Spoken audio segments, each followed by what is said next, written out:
I'm sitting here chilling. I'm studying and shit. I'm doing my thing, you know. Let me see. I got my laptop, my books, my pads open and shit. I'm in here handling my business, right? I'm in Arabia right now and shit. I'm trying to figure out what nome was Arabia in ancient Kemet, because you know this is dealing with this Cometian province. There was a Cushitic province, all right, or I think Cushitic is dealing with the people, but an Ethiopian province, basically, right? As far as in its geographical locations and shit. But this guy right here, Justin Yelder or Yelder. Now, I blocked him on my other social media platforms because um, this is my ex. This is my ex of 15 years, new boyfriend, maybe her husband. And I asked her uh, before I knew she was really dealing with this guy. I asked her a question because I thought she was dealing with this white man that offered her the $50,000. That's the last person I know that she was cheating on me with. And I was put in a mental facility for that shit, for just knowing all of the evil that they were doing of trying to take my life. His name was Violet, like you spell the color violet, and he was 41 years old, and he was an Irishman. Okay, and where she works at, they can also, you know, subpoena her phone, and they can go to her job, and if she was telling the truth about this guy will come up to her job, you know, so he would be on the cameras of her job at this Dollar General that she works at, right? I don't give you a location, even though I should, but these people were trying to kill me. Now, how I end up finding out about this guy, right? It came through the government. A government official told me who he was, right? And then I knew that he was staying at the house. So, you know, no problem, right? I didn't even ask. That's what you got to understand. I didn't even ask. The shit just fell in my lap. And you know, this is why you just be patient and you let God do well, we the guys, but let the Creator and you know Big Mama and Papa do what they gonna do, okay? And that's not to have any ill intent and ill will against anyone, right? And I can get on that kind of time, but I've already, you know, then served my fair share of being wrong and, you know, having to apologize about some shit, right? So I don't do shit, so I don't want to really apologize about shit. So I don't fuck around. I just don't do shit. I don't got nothing against nobody.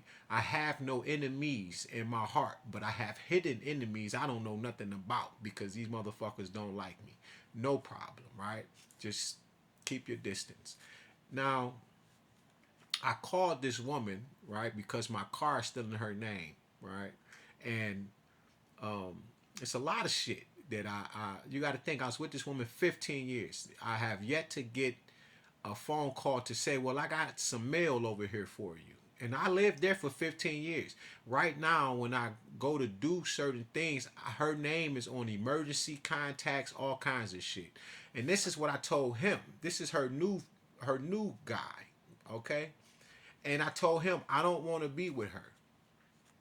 I'm fine being, you know, the way that I am right now. Um, what these people were trying to do is take my life. And she would ask me about a life insurance policy that I know nothing about. She was doing things that were overall proving and showing that she was trying to take my life and sacrifice me, right, for monetary gain and for other reasons, okay, such as the knowledge that I have about what she was doing. This is attempted murder, first of all. Right, this is a beautiful woman who's devising all of these plans and plots to do something to someone that she was with for 15 years, okay, and then created a large smear campaign or whatever the fuck else that she and whoever else got going on. Okay, she was trying to make me dependent upon her, break me all the way down so she can just throw me away whenever she wanted to. This is her new boyfriend right here. You understand? So when I called, I asked, I say, I just called to ask you about how were you able to put me in a mental facility? And I wanted to know why, because I didn't do anything to deserve to not only be kidnapped out of the home I was living in for 15 years, but let alone, be homeless the way she made me homeless and put me in a mental facility and put a PPO, a personal protection order, against me to where I couldn't even return to my home that I've been living in for 15 years. I had no money, no food. I had no means of transportation. My car is still in the driveway. I'll go on his page, and this is why I blocked him and shit, because of the smart mouth and all of the ghetto shit, just ratchet ghetto shit, and I'm just too old for that shit, And he like, yeah, I'm her new man, and she with me now, and I'm like, I don't even want to be with her. If he knew, he wouldn't be with her. But maybe y'all deserve each other. If y'all on that, y'all want to both kill somebody and shit like that, more power to you, right? When all you have to do was give me the right, uh, just give me the opportunity to process myself out of the home I've been living in for 15 years, but not treat me as if I was disrespectful or I did anything to you, right? Either of you, okay? Now, um, I say, how did you do this? And he was in the background, this guy Justin Yelder, and he says, "Oh, we not doing that again." And I was, I wasn't confused, but I was kind of like, how do you? She only been with you maybe 7 months, 6 months, possibly, if it's been that long. Okay, this all happened last November, around this time. So I was wondering why do he? What do you mean we not doing this again? I never ever had called her, dealt with this situation in a manner that I'm dealing with it now on the phone at the time. So how are you able to say we not doing that no more? I'm not going through that again. So that means that, right after putting everything on blast publicly, that means that you had something to do with this. See, at this point, it's like in my mind, do I need to call your parole officer? Shit like that, right? Because why are you on my page lurking in the first? There you go. See that confirmation? That horn in the background. So why are you actually on my page?